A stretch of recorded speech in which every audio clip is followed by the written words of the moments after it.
सारे नबील साहब आ जाओ, आ गया इधर।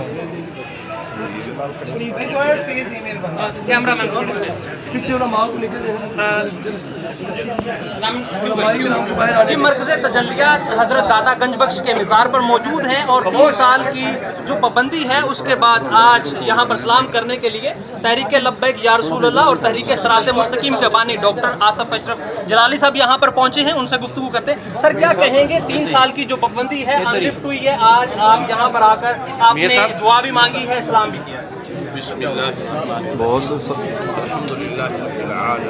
भाई हम भी कैमरा से देख मेरा लाइव नहीं है टीवी पे बाकियों के आगे आगे आपका लाइव। रब्बुल जलाल का करोड़ों बार शुक्र है कि अल्लाह तबारक व तआला ने हमें सुरखरू किया और आज हम मरकज़ तजल्लियात सैयद हजवेर सैयदना दाता गंज बख्श हजवेरी रहमतुल्लाह अलैह की दहलीज़ पे इस वक्त मौजूद हैं।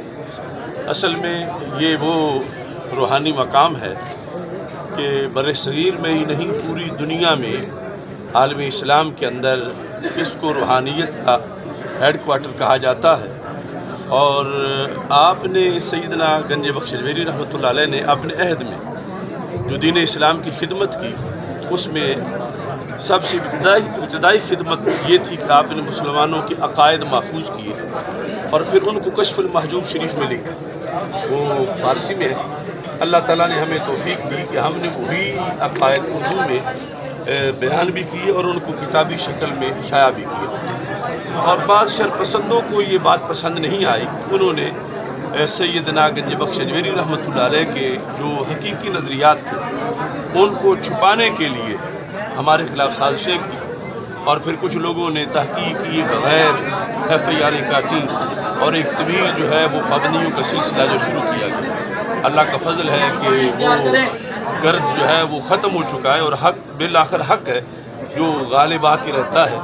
और अहले सुन्नत व जमात के नज़रियात अल्लाह के फजल से वो सितारों से भी ज़्यादा मुनव्वर हैं, चाँद से भी ज़्यादा रोशन हैं और आफताब से भी ज़्यादा इनके अंदर तजल्लियात मौजूद हैं। ये थे डॉक्टर आसफ अशरफ जलाली साहब जिनका ये कहना है कि जो हक है वो गालिब आ गए हैं और